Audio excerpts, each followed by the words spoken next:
When David and I preach, generally, almost without exception, unless we're doing a series of something, we take the scripture lessons from what is known as the lectionary. Some of you know what the lectionary is, others of you may not.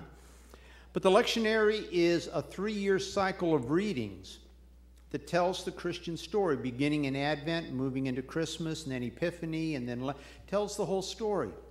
And it's repeated every year, different gospel, but the stories are repeated. Now, the purpose of that is, well, you may have friends that are in other churches, and you may get together with them and say, you know, our pastor or our preacher preached on, and you say, well, so did ours. Well, chances are we're following the same lectionary. It contains an Old Testament reading, a reading from the book of Psalms, gospel lesson, and a lesson from one of the letters. And I share that with you because I have found over the years in preaching the lectionary that it is uncanny how often on any given Sunday the lessons directly deal with something going on in the life of the church. Whether it's a problem that the church is struggling with, whether there's a need, could be almost anything. But often enough, it doesn't happen every Sunday, but it happens often enough that it is just, it's amazing. And I share that because the lessons for this morning don't apply to that.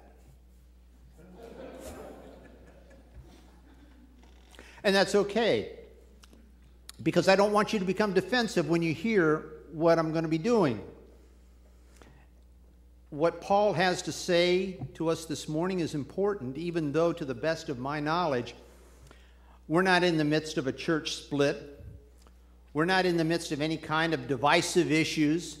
We don't have people clamoring at each other.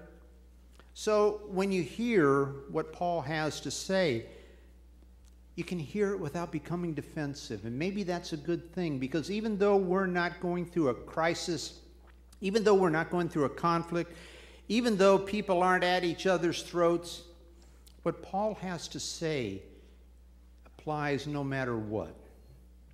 Having said that, line in the musical, and I believe, nobody corrected me after the earlier service, I believe it's the musical Oklahoma, and the line goes like this. People in Oklahoma can stand toe to toe for miles and miles and not see eye to eye on anything. From my experience, that's true not just of folks in Oklahoma, it's true of a number of folks in Ohio, and I suspect it's probably true of a number of folks anywhere. Sad to say, it's also true of a good number of people in the churches today. If truth be told, almost every church I know of, and probably all of those that I don't as well, don't see eye to eye on a whole lot of things. And what's more, I've known people in some of these churches who seem to take great pride in the fact. They take pride in the fact that they don't see eye to eye with other people. They wear it almost as if it's a badge of honor. I've been in meetings where I wish I had a referee's whistle, because I would have blown it and called timeout. I would have asked the folks to be quiet and just listen for a minute, after which I would have explained to them that the thumping sound that they heard was the sound of Jesus banging his head against the wall because of our behavior. It has to be one of the conundrums of the church, how people can read the same Bible, worship the same God, profess to follow the same Jesus, and even belong to the same church, and at times have so much trouble getting along with one another. For what it's worth, and to be perfectly honest with you, it's probably not worth much at all, but the problem of not being able to get along with people that you worship with is not unique to the church today. Paul had received a letter or word from a woman in the Corinthian church by the name of Chloe, saying that, well, there appeared to be that folks weren't getting along real well. She obviously was somebody who cared a great deal about the church, or she would not have contacted Paul, and she was obviously influential enough that somebody would take her words and her message to Paul. And what Paul was told was that there were people in the church who were saying, I belong to Paul. Others were saying, I belong to Apollos. Still others were saying, I belong to Cephas. And there were some who just pulled rank on everybody and said, I belong to Christ, as if they thought nobody else might.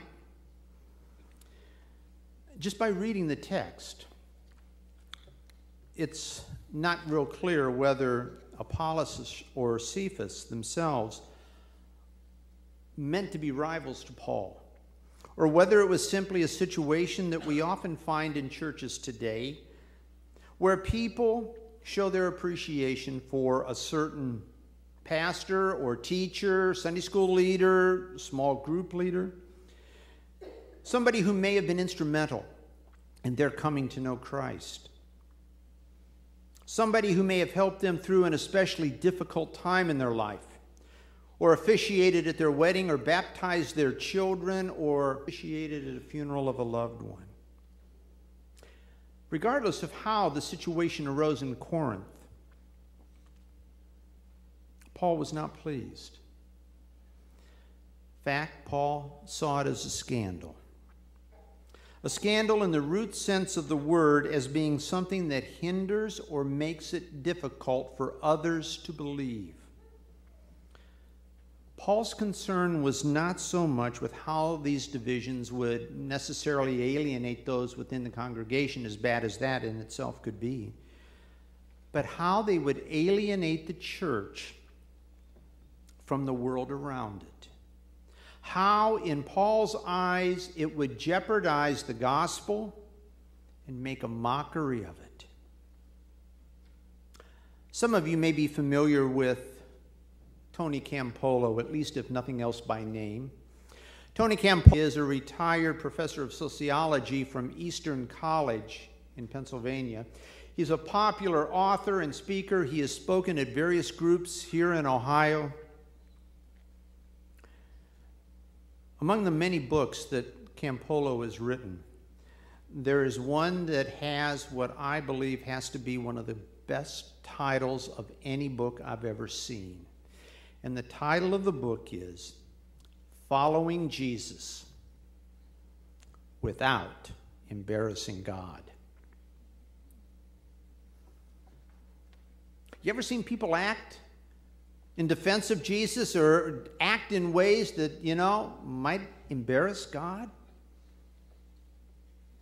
To be perfectly honest with you,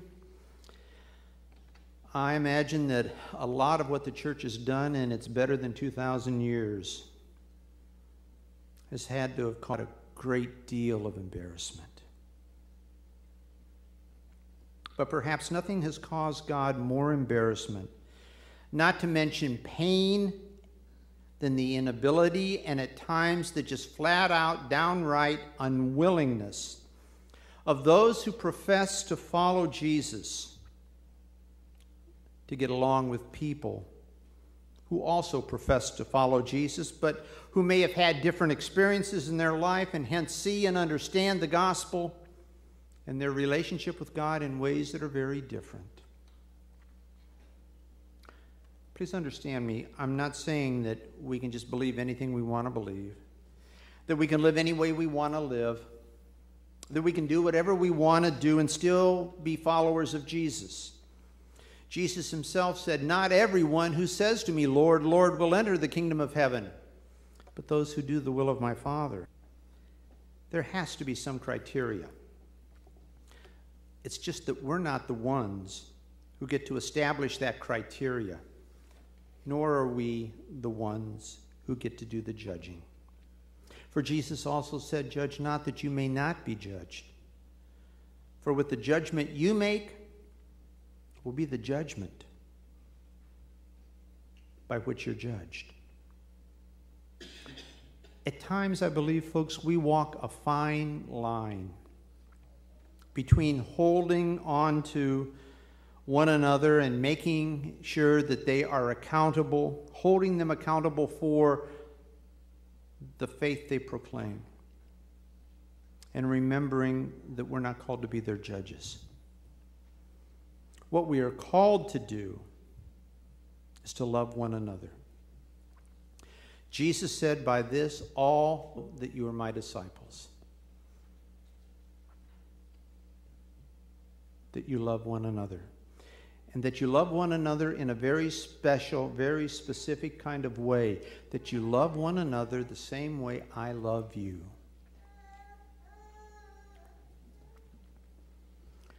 One of my former churches, I was invited to sit on a Sunday school class.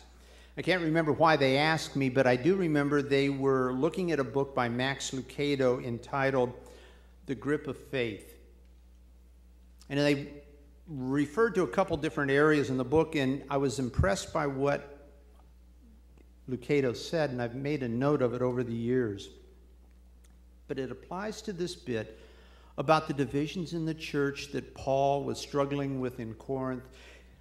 It applies to the way we have this tendency to look at others and compare ourselves or compare them with us. The way we have this tendency to judge others and well, this is what Max Lucado says. He says, unity begins not by demanding that others change,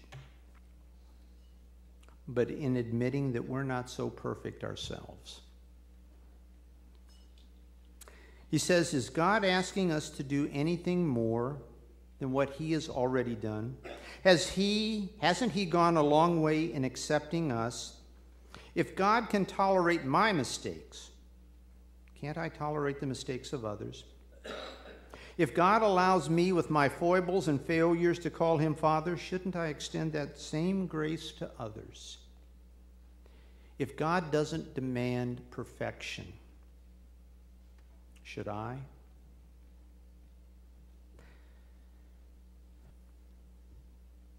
It is a fine line at times that we walk. And my guess is if we looked into our heart of hearts, there may be times in our lives where we might wonder or possibly even fear whether in our attempt to be a follower of Jesus that we too may have embarrassed God. But to call the inability to get along with one another a scandal, as Paul does, isn't that going a little bit too far? I mean, it certainly doesn't fit the description of a scandal that we see across the pages of our newspapers and news magazines. It isn't what we see reported on the 6 o'clock news every night. It doesn't have anything to do, I mean, the fact that we don't get along with one another certainly can't compare, can it, to clergy misconduct, sexual abuse in the church, absconding with funds? Or maybe can it? You see, Jesus has this way of taking what we think we know what something is and making it out to be something much deeper than we ever thought. You remember in the Sermon on the Mount, Jesus said, "You've heard it said, you shall not murder. But I say to you, if you've ever been angry with a brother or sister, you're liable to judgment. You've heard it said, you shall not commit adultery. But I say to you, if you've even looked at a person with lust, you've already committed adultery with them in your heart." See, Jesus has this way of taking what we think we know are the parameters and then just pushing them out. No, what Paul considers a scandal, he considers a scandal because it puts stumbling blocks in front of people. It puts stumbling blocks and hurdles in front of people whom God is trying to reach out to. it makes it difficult for people to be willing to come to God.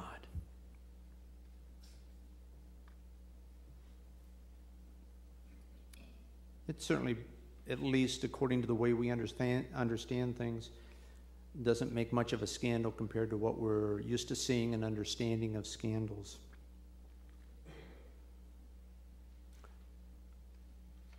But we need to be careful, folks. We need to be careful because, well, maybe it really does make a difference how we treat people.